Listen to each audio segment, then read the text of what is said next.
Mi nombre es Andrea Vanegas y hoy les voy a hablar sobre el tejido óseo. ¿Qué es el tejido óseo? Es una variedad de tejido conectivo que se origina a partir de las células del mesenquima, cuya matriz extracelular es mineralizada en su mayor parte por fosfato de calcio. Se caracteriza por su dureza y consistencia y está compuesto por sustancia fundamental y células óseas, las cuales podemos encontrar en las lagunas óseas, que son depresiones que observamos en la materia fundamental.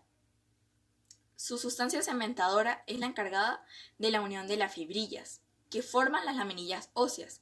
Depende de la disposición de estas laminillas podemos determinar si un hueso es compacto o esponjoso. Y por último, en este tejido encontramos las fibras de colágeno gruesas.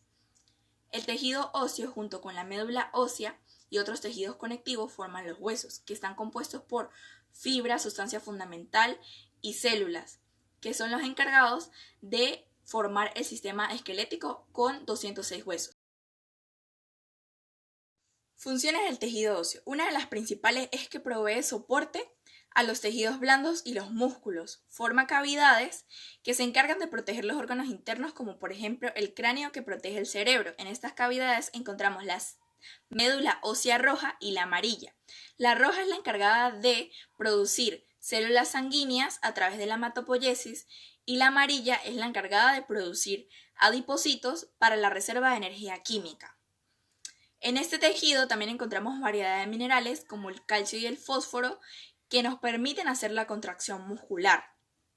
Gracias a los músculos que se insertan en los huesos a través de los tendones y su contracción se genera el movimiento y por último le da rigidez al organismo para protegerlo contra la fuerza de gravedad.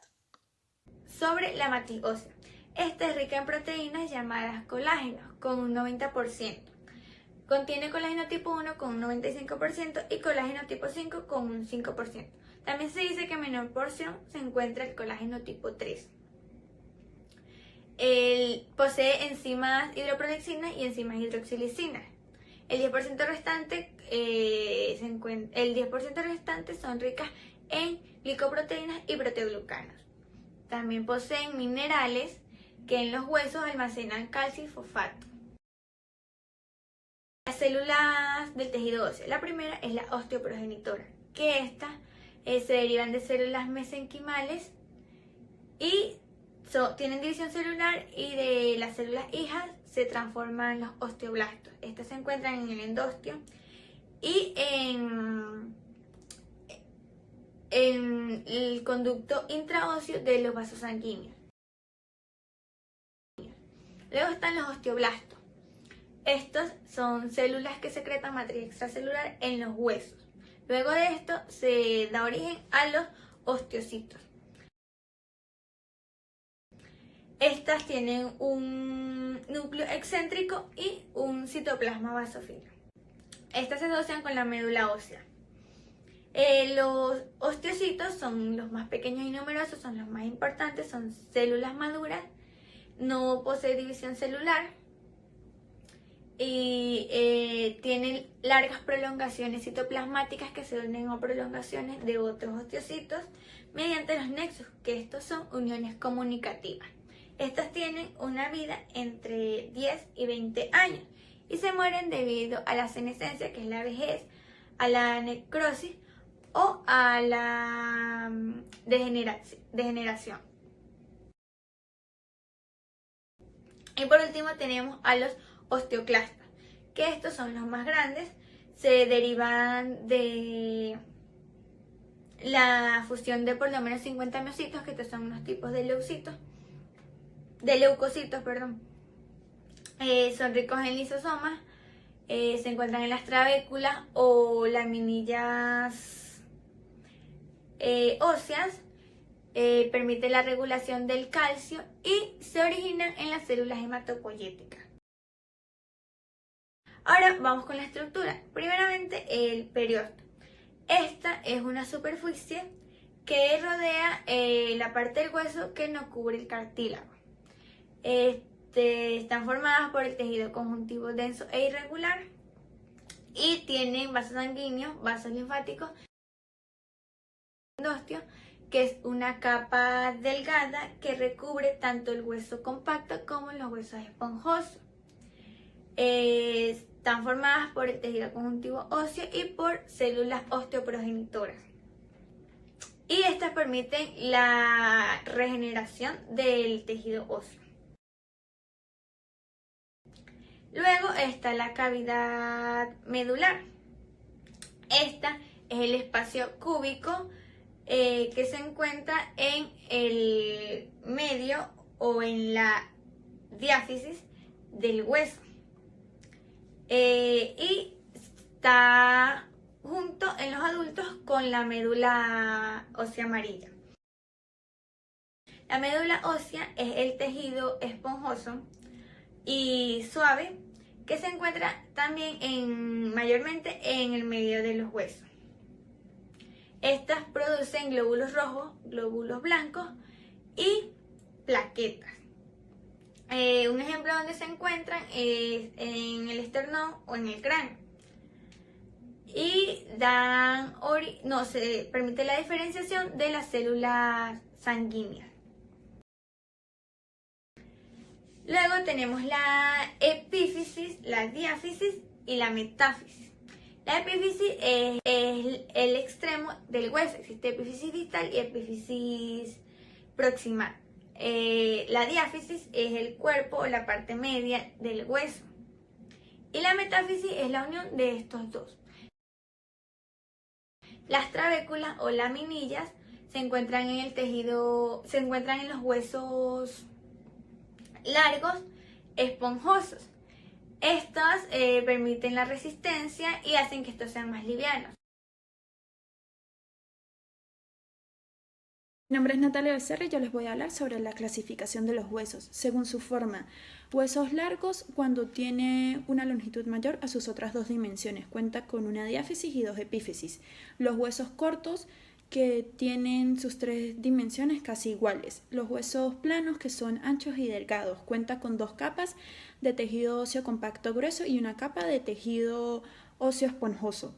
Los huesos irregulares que son distintos a los tres grupos anteriores y el hueso sesamoideo que es pequeño y redondeado y está incrustado en un tendón. Según su tejido puede ser hueso compacto o cortical, que es la parte más sólida, dura y externa del hueso. En su interior está llena de canales y conductos atravesados por nervios y vasos sanguíneos. Está compuesto por unidades llamadas ostiones o sistema de Havers, da sostén y protección. El hueso esponjoso que consta de una red de laminillas dispuestas de manera irregular llamadas trabéculas. En algunos huesos estos espacios pueden estar llenos de médula ósea roja. Las trabéculas poseen osteocitos que a su vez se encuentran en lagunas y se comunican con otras lagunas. Hueso inmaduro, que es el primer tejido óseo que se forma en el esqueleto de un feto en desarrollo. No muestra aspecto laminillar organizado.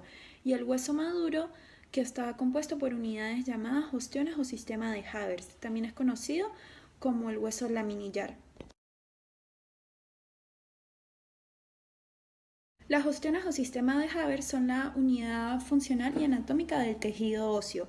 Son un conjunto de laminillas óseas ricas en calcio que se agrupan de manera cilíndrica. Se disponen de tal manera que forman un canal central denominado conducto de Havers, el cual permite a los vasos sanguíneos y al nervio llegar al hueso.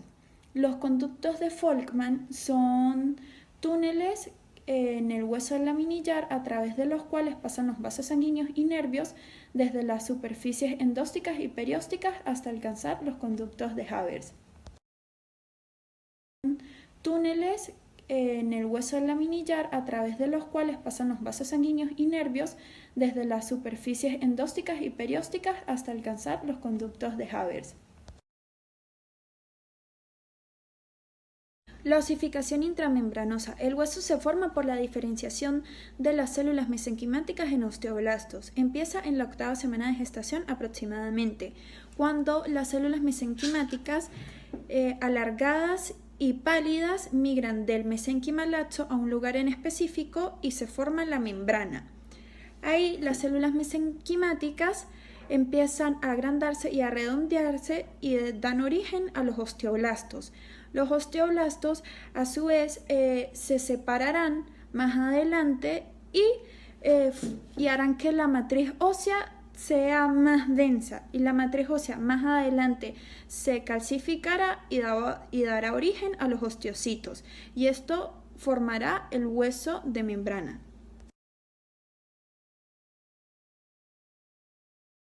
Osificación endocondrial. Se inicia con la proliferación y acumulación de células mesenquimáticas en el lugar donde se formará el hueso. Estas células expresan colágeno tipo 2 y se diferencian en condroblastos y darán origen al modelo cartilaginoso, el cual irá incrementando su tamaño. La primera señal de osificación se da en la región media, en el pericondrio, cuando se dejan de producir condroblastos y empiezan a producirse osteoblastos. Se diferencia el pericondrio al periósteo. En los huesos largos en la porción diaficiaria, el tejido óseo se denominará collarete óseo. La matriz cartilaginosa calcificada ocasionará o impedirá la difusión de las sustancias nutritivas, ocasionando la muerte de los condrocitos en el modelo cartilaginoso, dando origen a cavidades, las cuales junto con la proliferación de los vasos sanguíneos y la migración de las células periósticas formarán la médula ósea, y así se formará el hueso. Relación del tejido óseo con el tejido cartilaginoso. Ambos son tejidos firmes que sirven de sostén. Se caracterizan por su resistencia a la atracción y presión. Estas propiedades son el resultado de sus abundantes sustancias intercelulares. Las fibras colágenas son las que se encargan de darle la resistencia a la atracción y la sustancia fundamental es la que le da la resistencia a la presión. Ambos son tejidos conectivos especializados, compuestos por células y matriz extracelular. Ambos contienen lagunas donde secretan sus células y le dan apoyo o soporte al cuerpo, ya que está estrechamente relacionado con el sistema esquelético. Por último, casi todos los huesos del embrión están compuestos por cartílago, que a medida que se va desarrollando se intercambian por hueso en la osificación. Y ambos se caracterizan porque tienen una capa fibrosa que los recubre. Por lo menos en el cartílago es el pericondrio y en el hueso es el periósteo.